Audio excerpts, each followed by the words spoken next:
All right, so today we're looking at a learning style that kind of turns things upside down. It's called problem-based learning. Or PBL for short. Right, PBL. Yeah. Basically, imagine if instead of textbooks and lectures, you get thrown into like a real-world scenario. Okay.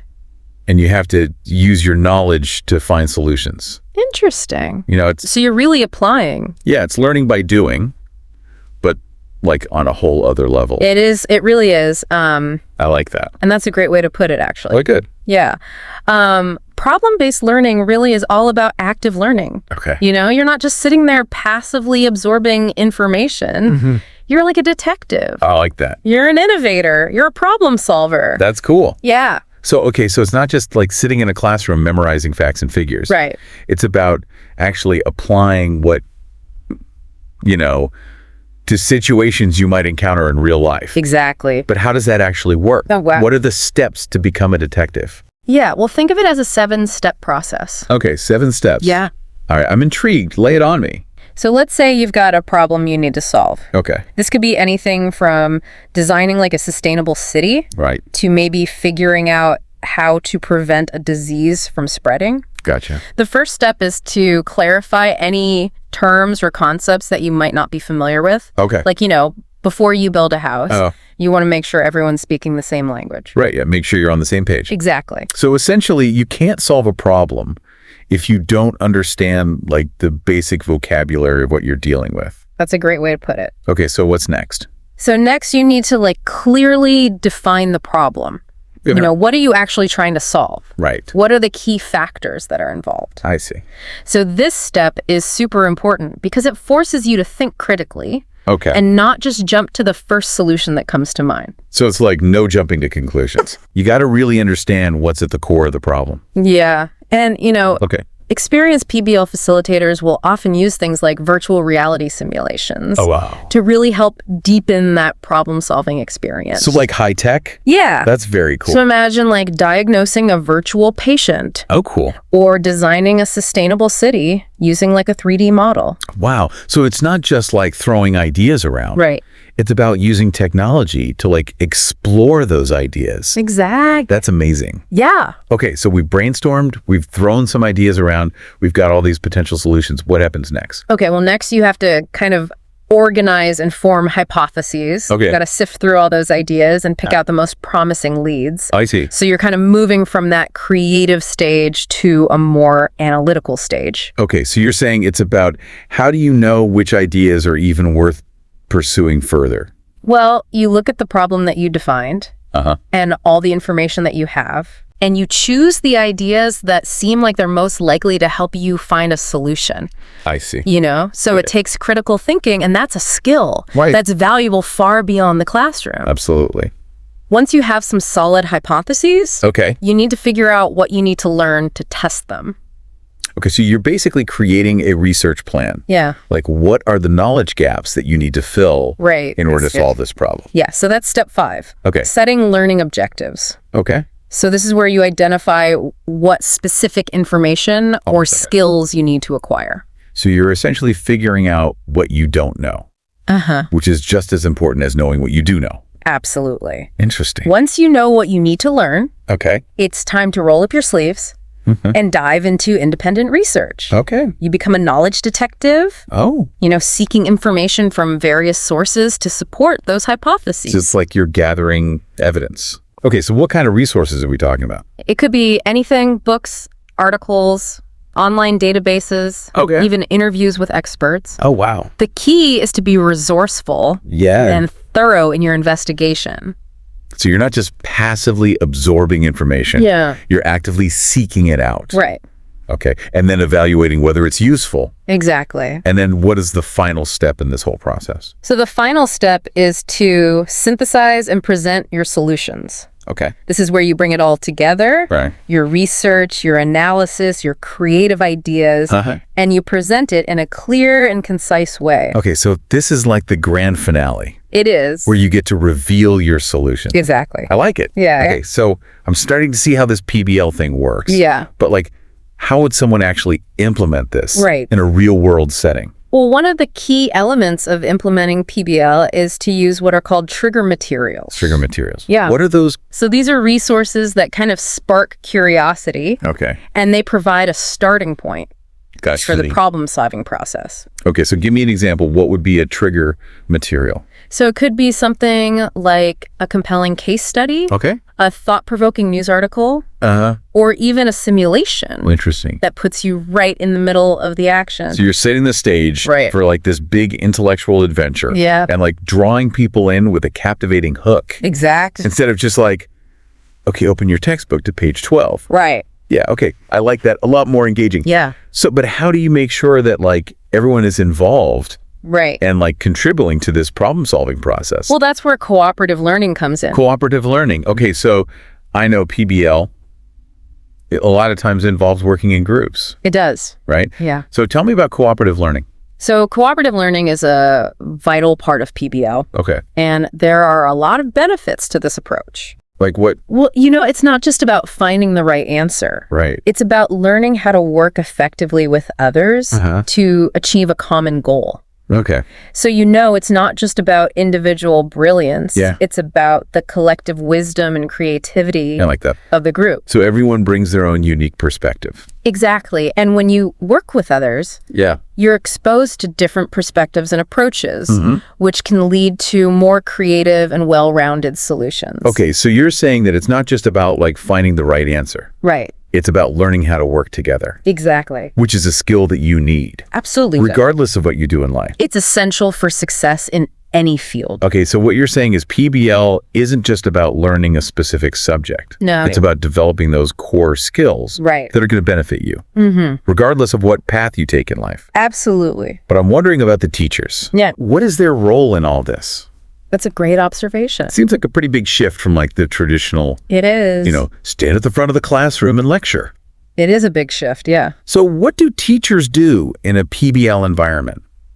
So in a PBL environment, teachers become facilitators Okay. rather than lecturers. Gotcha. So they're guiding and supporting students, but they're not giving them all the answers. So it's more guide on the side Exactly. than sage on the stage. Right.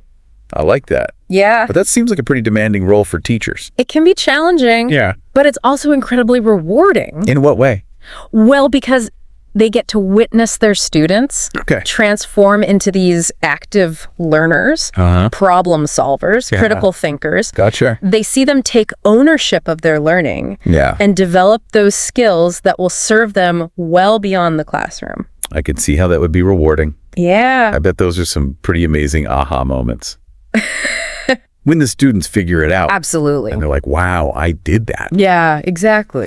All right, I'm really starting to get excited about the possibilities of PBL. Yeah. But I think for our listeners who might be new to this whole concept, Okay. it would be really helpful to hear some specific examples Okay. of like, what does a PBL activity actually look like? Right.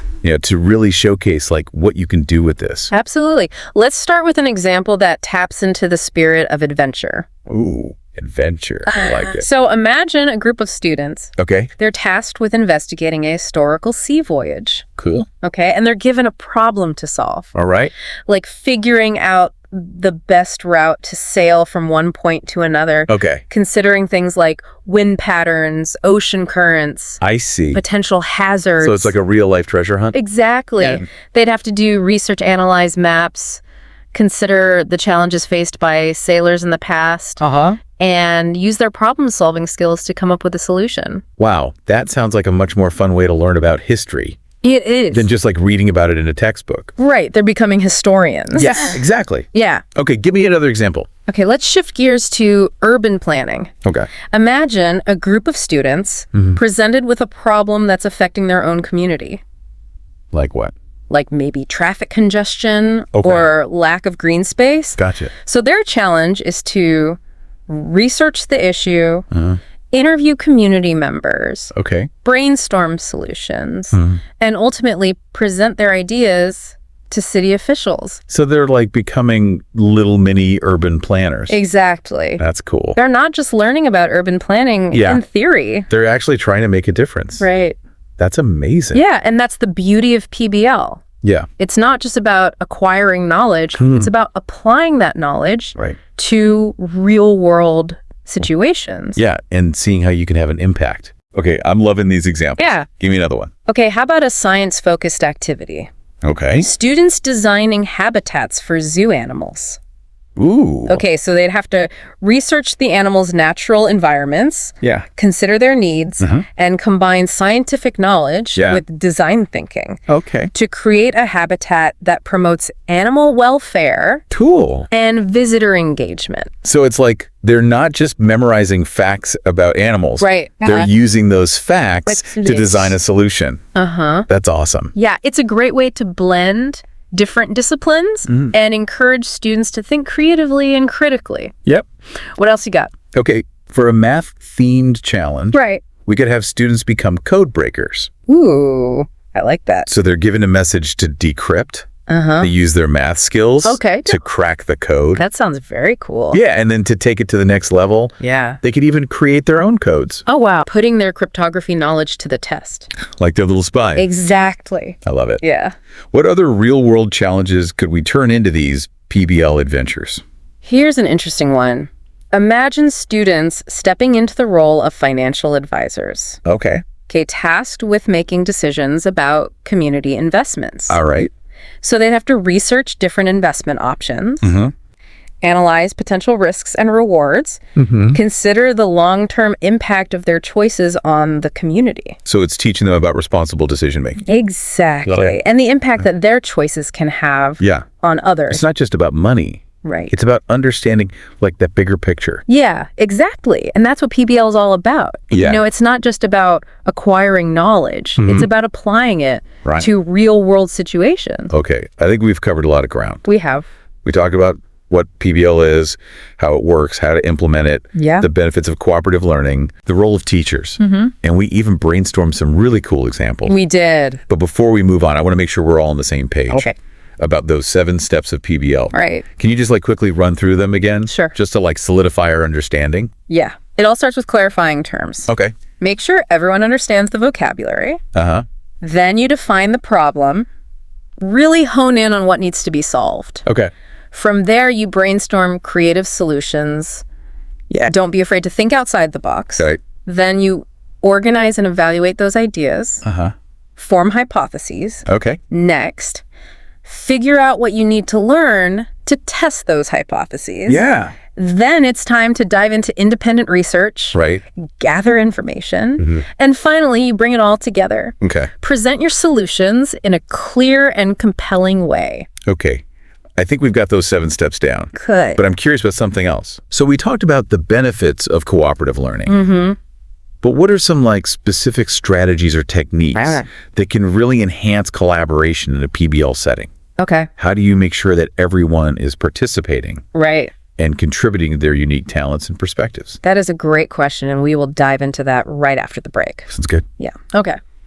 So we've talked about how cooperative learning is really important in PBL, Yeah.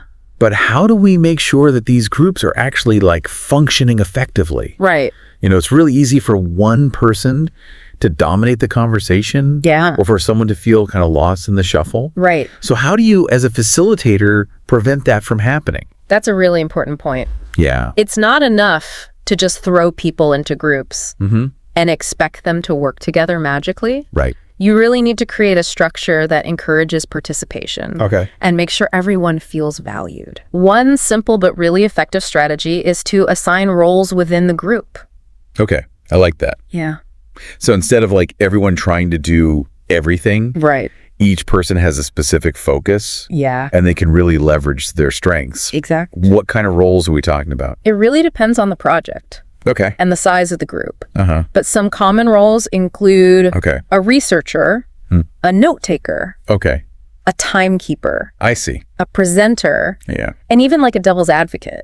Oh, interesting. Yeah. So this not only distributes the workload, but it also helps students develop different skills. Right. So it's not just about getting the task done. Right. It's about like helping them develop Yeah. those teamwork and leadership skills Exactly. that they're going to need later on in life. Yeah, and communication is key. Okay. You need to encourage that open and respectful dialogue within the group. Yeah. So you don't want people holding back or feeling like their ideas aren't valued. Exactly. Okay, how do you foster that? Well, one way is to establish some ground rules for communication at the beginning of the project. So you encourage things like active listening, respectful disagreement, and giving each other constructive feedback. And you have to like model these behaviors yourself. You do. It's important to model those behaviors. Right. Yeah. It also helps to check in with the groups regularly. Okay. Not to micromanage, but to kind of provide support and guidance. So it's about finding that balance between giving them the freedom to explore, but also giving them the support that they need. Yeah. Now, we talked about brainstorming before, which is obviously a key part of this whole process. It is. But brainstorming can also be a little chaotic. It can. So how do you, as a facilitator, keep things on track? Well, one technique is structured brainstorming. Okay. It involves setting some clear guidelines. Like what? So maybe time limits, specific prompts, and even a designated facilitator to keep things moving. So you're adding a little structure to the creative process. Exactly. You might even use visual aids. Like mind maps or whiteboards. I see. To help organize the ideas. So it's about making sure that the brainstorming session is productive, but also inclusive. Exactly. You want everyone to feel like their voice is heard. Right. And, you know, some students are naturally more vocal than others. So you need to make sure that everyone has a chance to contribute. So are there any tools or techniques that you can use to make sure that even the quieter students get a chance to share their ideas? One is called round robin brainstorming, where each person gets a turn to share their idea, regardless of whether they think it's a good one or not. I see. So it prevents the more vocal students from dominating. Exactly. I like that. You can also use online tools. Oh, really? Yeah, like collaborative brainstorming platforms. Or even just a shared document where everyone can contribute anonymously. Interesting. Yeah, so this can be especially helpful for students who are more comfortable expressing themselves in writing. So giving them that like safe space to share their ideas? Right. Okay, so we've talked a lot about teamwork and collaboration, but ultimately PBL is also about individual learning and growth. Absolutely. So how do you assess individual progress in a group setting? That's a question that comes up a lot because, you know, traditional tests and quizzes don't really capture the essence of PBL. Yeah, you're not just testing rote memorization. No, it's about those higher level skills. Yeah, it's about developing those higher order thinking skills. And the ability to apply knowledge to real world situations. So you have to get creative with your assessments. You do. What are some examples of alternative assessments? Well, you could use presentations where students showcase their research and solutions. You could assign projects where students work independently or in small groups to create something like a product or a model or even a performance that demonstrates their understanding. Interesting. You can also use portfolios where students collect their work over time and they can reflect on their learning and growth. So it's not just about a final grade. No. It's about that process of learning and growth. Exactly. Okay, and now I want to touch on something that we mentioned earlier, which is the use of technology in PBL. It seems like technology could play a really big role. It can. In enhancing this whole problem-solving process. Yeah, it can be a game changer. So give me some examples of how we can use technology. Well, think about those virtual reality simulations. You know, we talked about those before. They allow students to experience real-world scenarios in a safe and controlled environment. Yeah, so like no real-world consequences. Right, exactly. So for example, medical students could use VR to practice surgery. Oh, wow. Or engineering students could use it to design and test bridges. It's like taking those what-if scenarios and turning them into actual experiences. Right. Very cool. And there are a wealth of online resources that can support research and collaboration. Like what? Well, students can access these vast databases of information, connect with experts from all over the world, and use collaborative platforms to work on projects together. Even if they're not physically in the same space. Exactly. Yeah. So technology can really help break down those barriers of time and distance. And connect students with this global network of knowledge. It can. But with all these technological advancements, do you ever worry about losing that human element? That's a really valid concern. Yeah. It's important to remember that technology is just a tool. Right. You know, it can enhance the PBL experience. But it should never replace that human element. It's still about people working together to solve problems. Yeah. We still need those face-to-face interactions, those moments of shared discovery, and those opportunities to learn from each other's perspectives. I think that's really important. It is. To remember that. Yeah. Okay, so we've talked about how to implement PBL. But what are some of the challenges that people might run into when they're trying to implement this? That's a great question. And, you know, PBL, while incredibly beneficial, is not without its challenges. Right. I think one of the biggest hurdles is resistance to change. Okay. You know, teachers and students, they might be used to that traditional way of learning. Yeah, it can be scary. It can be. To step outside your comfort zone. Yeah. How do you address that resistance? Yeah. Well, I think communication and transparency are key. Okay. Teachers need to feel supported and equipped to facilitate PBL effectively. Yeah, they need the resources. They do. And the training. Absolutely. And students need to understand why they're doing this. Like, what's the point? Yeah, and how it's going to benefit them. So it's about building that shared understanding. Right. What other challenges might come up? Time management is a big one. Okay. You know, PBL often involves more in-depth research and collaboration, which can take more time than just listening to a lecture. Yeah. So teachers need to be realistic about what can be accomplished within a given time frame. So it's about quality over quantity. Exactly. Not just trying to like cram everything in. Right. And then assessment is another one, right? Assessment's a big one. Like, how do you measure these skills if you're not giving a traditional test? Well, it requires a shift in thinking about assessment. Okay. You need to use more authentic tasks that allow students to demonstrate their skills. In a real-world context. Yeah, think projects, presentations, portfolios, real-world problem-solving scenarios. Yeah. So it's about making assessment an integral part of the learning process. Right. It's not just a grade. It's not just a grade. It's part of that whole learning experience. Exactly. Okay. Any other potential pitfalls? Group dynamics can be tricky. Okay. Working effectively in teams is a skill that takes time and practice. Yeah. Not all students are naturally good at collaboration. Yeah. And conflicts can definitely arise. So how do you deal with those conflicts? Well, as we talked about before, having those clear roles, communication guidelines, and a culture of respect can really go a long way. That makes sense. Yeah. And it's also important to support groups that are struggling, help them develop those teamwork skills. And sometimes you just need to have a conversation. Sometimes that's all it takes. With the group. Right. Just to get them back on track. Exactly. Remind them of the shared goal. Right. And that can be enough. Okay, so we've talked about a lot of potential challenges. We have. But I don't want our listeners to feel discouraged. No. Because these challenges are not impossible to overcome. Right. And PBL can be such a transformative learning experience. And it can be. But you need the right mindset and the right support. And remember, challenges are opportunities for growth. That's a good way to look at it. Yeah. So as teachers and facilitators, we need to kind of embrace the messiness. It's not going to be perfect. It's not going to be perfect. Right. And be willing to adapt and adjust as needed. That's a good point. Yeah. It's not about being perfect. Right. It's about being open to learning. Absolutely. Growing along with our students. Yeah. Okay, so we've been focusing a lot on the practical aspects of PBL. But I want to shift gears a little bit. Okay. And talk about the bigger picture. So we talked about how PBL can transform the classroom. But what about its potential to address challenges beyond the classroom? That's a great question. Like, how can we apply these PBL principles to other fields or industries? Yeah. Or even global issues? That really speaks to the transformative potential of PBL. In what way? Because at its core, PBL is a mindset.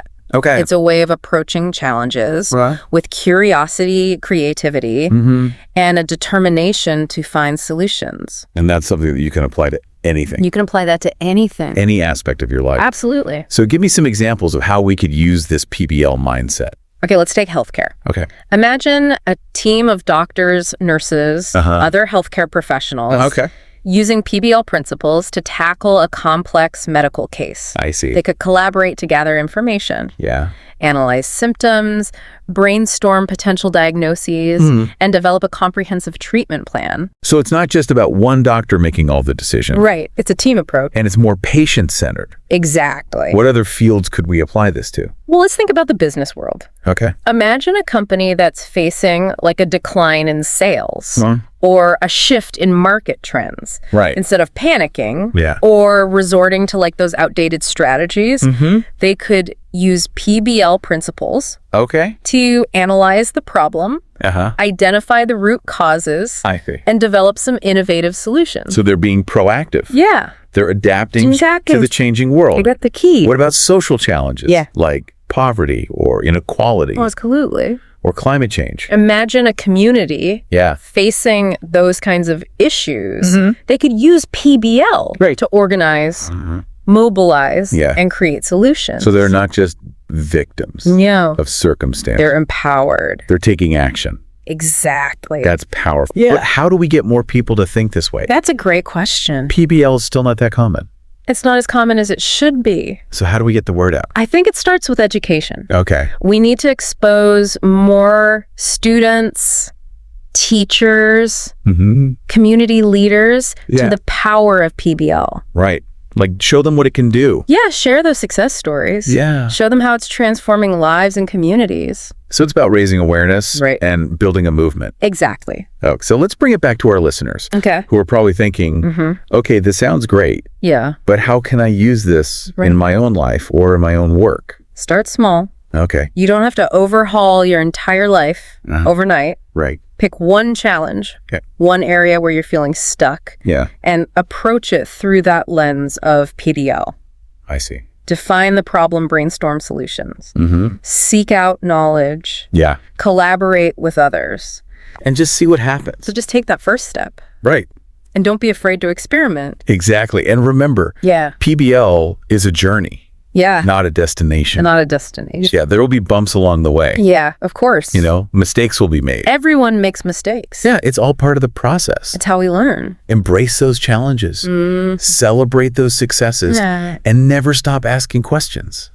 I love that. Yeah. So it's about approaching challenges with curiosity, with creativity, and with a willingness to learn. And a willingness to grow. And grow. Absolutely. Okay. I think that's a perfect place to wrap up our discussion about PBL. Yeah. We've covered a lot of ground. We have. But as always, there's more to explore. There is. So after a quick break, we'll come back with some final thoughts on problem-based learning. Sounds good. All right. So we're back. Yeah. And ready to kind of wrap up our exploration of PBL.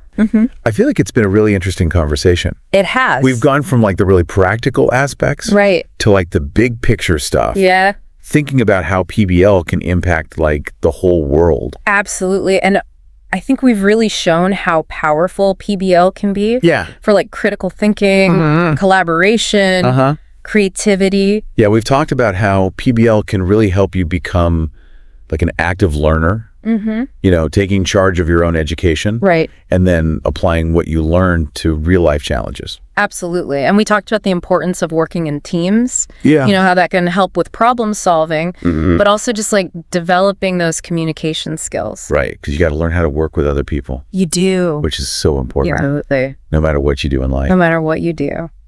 And we also talked about how the role of the teacher kind of changes in a PBL environment. Yeah. They're not just standing at the front of the classroom lecturing. Right. They become more like facilitators and guides. Yeah. Supporting students as they go through that process. I think the most important thing that we talked about is that PBL is not just a teaching method. No, it's a mindset. It's a mindset. It's a way of looking at the world. Right, and a way of approaching problems. Yeah, you see a challenge and you think, okay, how can I solve this? It's about like curiosity and determination. Exactly. And believing that you can actually make a difference. Yeah, and that's what makes PBL so relevant to what's going on in the world right now. Right, like we've got all these huge challenges. We do. Climate change, inequality, all this rapid technological advancement. We need people who can solve those problems. We do. And PBL helps you develop those skills. It does. So it's not just about like getting a job. Right. It's about thriving. It's about being able to adapt to whatever the world throws at you. It's about being a lifelong learner. It is. And it's about having that passion for making a difference. So for our listeners who are maybe feeling inspired, what's your final piece of advice? Don't be afraid to just go for it. Okay. You know? Start small, experiment. Find what works for you. Right. There are so many resources out there. Yeah, there are tons of people who are passionate about this. There are. Connect with them, share ideas. Absolutely. And remember, it's a journey. You know, it's not about being perfect. Right. It's about learning and growing. Okay, I love that. Yeah. So I think that's a perfect place to wrap up our discussion. It is. About PBL. Yeah. It's been a really interesting journey. It has. Exploring this learning style. Absolutely. And its potential to really change the world. Yeah, thanks for having me. Well, thank you so much for coming. It's been a pleasure. And to all of our listeners out there, thank you for joining us. Yeah. We'll see you next time.